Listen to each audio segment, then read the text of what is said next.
Hi friends, ಎಲ್ಲರಿಗೂ good morning. ಇವತ್ತು ನಾನು ಚಟ್ನಿ ಪುಡಿ ಮಾಡೋಣ ಅಂದ್ಕೊಂಡಿದ್ದೀನಿ. ಗುರಳ್ಳು ಚಟ್ನಿ ಪುಡಿ ಚೆನ್ನಾಗಿರುತ್ತೆ. ಇದು ಬದನೆಕಾಯಿ ಪಲ್ಯಕ್ಕೆ ಅದಕ್ಕೆಲ್ಲ ಚೆನ್ನಾಗಿರುತ್ತೆ ನೋಡಿ.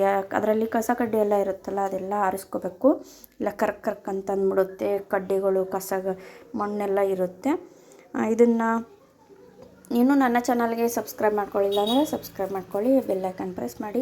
ಇದನ್ನು ನಾನು ದಪ್ಪ ತಿವಿಯಲ್ಲಿ ಹುರ್ಕೋಬೇಕು. ಚಟಪಟ ಅನ್ನೋ ಮಟ್ಟಿಗೆ ಹುರಿಬೇಡ್ರಿ, ಸಣ್ಣ ಲೋ ಫ್ಲೇಮಲ್ಲೇ ಇಟ್ಕೊಂಡು ಚೆನ್ನಾಗಿ ಹುರಿಬೇಕು. ಅದು ಮುಟ್ಟಿದ ತಕ್ಷಣವೇ ಪುಡಿ ಪುಡಿ ಆಗಬೇಕು, ಆ ಥರ ಹುರಿಬೇಕು. ಚಟಪಟ ಅಂತ ಜೋರಾಗಿ ಇಟ್ಬಿಟ್ಟು ಮನೆಯೆಲ್ಲ ಸಿಡಿತವೆ.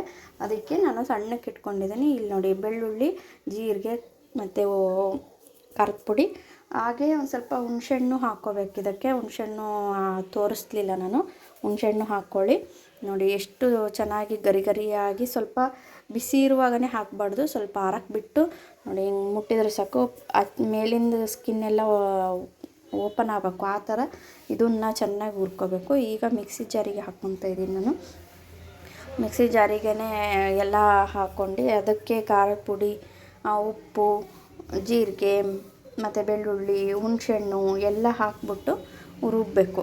ರುಬ್ಬಿ ಸಣ್ಣಕ್ಕೆ ಒಂದು 2-3 ರವಂಡು ಸಣ್ಣಕ್ಕೆ, ಭಾಳ ದಪ್ಪನೂ ಬೇಡ ಸಣ್ಣನೂ ಬೇಡ, ಮೀಡಿಯಮ್ಮಲ್ಲಿ ನಾವು ರುಬ್ಕೋಬೇಕು.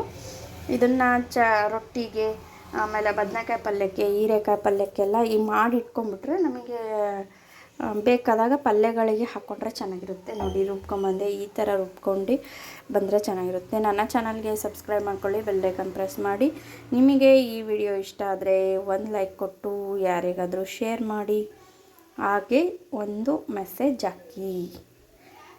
Thank you. ನನ್ನ ಚಾನಲ್ನ ಸಬ್ಸ್ಕ್ರೈಬ್ ಮಾಡ್ಕೊಳ್ಳಿ. Thank you.